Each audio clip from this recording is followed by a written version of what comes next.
সন্মানীয় বিধায়ক সঞ্জয় কিষাণ ডাঙৰীয়াই গৰাখহনীয়াৰ ওপৰত যি কোৱেশ্যন কৰিছে, যদিও মোৰ ওচৰত বহিছে কোৱেশ্যনটো অলপ দূৰত গৈছে। গৰাখহনীয়া মানে ৱাটাৰ ৰিচোৰ্চত পৰে। তথাপি তেখেতে চুইচ গেটৰ কথাটো যেতিয়া আনিছে, তেতিয়া আমাৰ ভূমি সংৰক্ষণ বিভাগত অলপ টাচ কৰে। গতিকে মই তেখেতক আশ্বস্ত কৰিছোঁ, যিহেতু গৰাখহনীয়াই ব্যাপক ৰূপ ধৰিছে, গতিকে আমাৰ বিভাগীয় আমাৰ যিজন ডিভিজনেল অফিচাৰ আছে তেখেতক আমি অৱগত কৰিম বা তেখেতে অৱগত কৰিব। SDMF বুলি এটা পুঁজি আছে, সেই পুঁজিটো আমাৰ জিলা আয়ুক্তগৰাকীৰ চুপাৰিশ মৰ্মে আমাৰ ইয়াত যেতিয়া এই প্ৰপ'জালটো আহিব, এই প্ৰপ'জালটো আমাৰ ৰেভিনিউ ডিপাৰ্টমেণ্টৰ পৰা যেতিয়া আবণ্টন হ'ব, তেতিয়া আমি কৰাৰ সুযোগ লাভ কৰিম। গতিকে আৰু বাকী যিখিনি কৈছে পুঁজি সাপেক্ষে আবণ্টনৰ ব্যৱস্থা কৰা হ'ব। Thank you. পৰৱৰ্তী ধৰ্মেশ্বৰ ৰায় 250।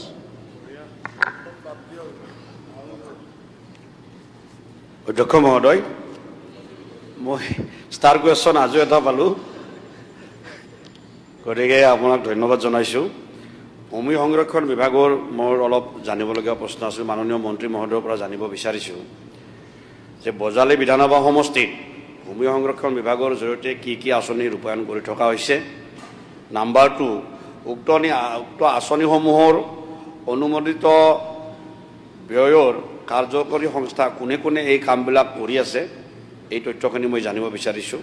আৰু তৃতীয়তে 2023, 2024 আৰু 2024 আৰু 2025 বিত্তীয় বৰ্ষত, এই দুয়োটা বৰ্ষত বজালী বিধানসভা সমষ্টিত সৰ্বমুঠ কিমান টকা আমাৰ ভূমি সংৰক্ষণ বিভাগে আবণ্টন দিছে আৰু কোন কোন ঠাইত দিছে তাৰ বিষয়ে মই জানিব বিচাৰিছোঁ মাননীয় মন্ত্ৰী মহোদয়ৰ জৰিয়তে। Minister please.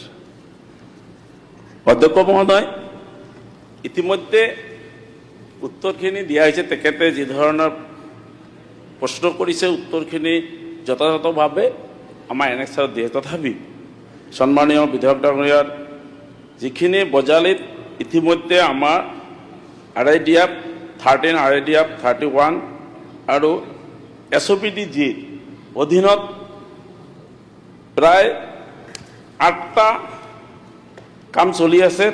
তাৰে এটা কাম আমি ইতিমধ্যে আবণ্টন দিব পৰা নাই, আৰু আবণ্টিত যিখিনি কাম সেই কামখিনিত আমাৰ যিখিনি RIDF 13ত আমাৰ চেক ডাম আছে, সেই কামৰ পৰা 30% কাম হৈছে, কিছুমান 85%। মানে এটা কাম আমাৰ আবণ্টিত হোৱা নাই, যে অহা কেইদিনৰ ভিতৰত আমি কামখিনি আবণ্টন কৰিম। আৰু বজালীত মুঠ প্ৰায় 5 কোটিৰো অধিক টকাৰ কাম আমাৰ বজালীত 5 কোটিৰো অধিক টকাৰ কাম ইতিমধ্যে চলি আছে আৰু কিছু কাম সম্পন্ন হৈছে। এটা কাম আমি আবণ্টন কৰিব পৰা নাই, আৰু 2 দিনৰ ভিতৰত কামটো আবণ্টন। ঠিক আছে। কিবা ছাপ্লিমেণ্টাৰী আছে? মোৰ নিজৰ পঞ্চায়ত, আমাৰ এই অঞ্চলটো এটা সময়ত সৰুক্ষেত্ৰী সমষ্টিত আছিল। তাত এটা তুৰ্কুনি জান বুলি নদী এটা আছে।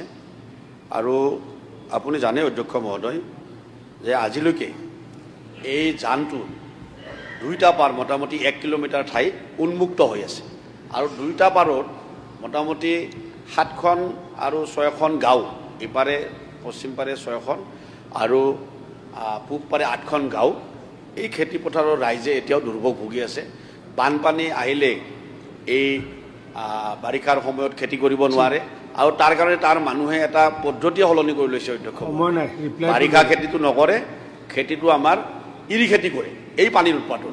গতিকে মই মন্ত্ৰী মহোদয়ক অনুৰোধ জনাম যাতে ভূমি সংৰক্ষণ বিভাগৰ জৰিয়তে এই তুৰ্কুনি জানৰ দুয়োপাৰে পূব পাৰ আৰু পশ্চিম পাৰ মোটামুটি 1 কিলোমিটাৰ ঠাই এই ৰাস্তা দুটা বনালে আমাৰ মোটামুটি 15খন গাঁৱৰ কৃষক পৰিয়ালৰ মহৎ উপকাৰ হ'ব। আৰু তাৰ কাৰণে ভিৰ ব্যৱস্থা গ্ৰহণ কৰাৰ কাৰণে মই মন্ত্ৰী মহোদয়ক আপোনাৰ জৰিয়তে বিশেষভাৱে অনুৰোধ জনাম। অধ্যক্ষ মহোদয়, আমাৰ সন্মানীয় বিধায়ক ডাঙৰীয়াই যে মাতাউৰি নিৰ্মাণ বা পথ নিৰ্মাণৰ কথা কৈছে, ভূমি সংৰক্ষণ বিভাগৰ দ্বাৰাই পথ নিৰ্মাণ কৰা নহয়। সাধাৰণতে আমাৰ গুলি কণ্ট্ৰল, কেনেল, চুইচ গেট আদি কৰা হয়। গতিকে তথাপি সন্মানীয় বিধায়ক ডাঙৰীয়াই এইটো মাথাউৰি নে ৰাস্তাৰ কথা কৈছে? ৰাস্তা, কৃষিবাদ কৃষিবান কৃষিবান যদি আমাৰ ভূমি সংৰক্ষণ মানে তাতে যদি আমাৰ ৱাটাৰ লডিং থাকে, ৱাটাৰ লডিং থাকিলে ৱাটাৰ মানে আমি যদি ওলাই দিয়াৰ কাৰণে ব্যৱস্থা কৰিম, লগতে বান এটা ব্যৱস্থা কৰিব পাৰিম। গতিকে বিধায়ক ডাঙৰীয়াই কৈছে তেখেতে মোলৈ লিখি এখন চিঠি এখন লিখি দিলে মই বিভাগক পঠাই দিম, আমাৰ বিভাগৰ পৰাই যথাযথ ব্যৱস্থা কৰা হ'ব। কৰাই দিব, কাৰণ আগতে এটা তেনেকুৱা স্কিম দিছিল।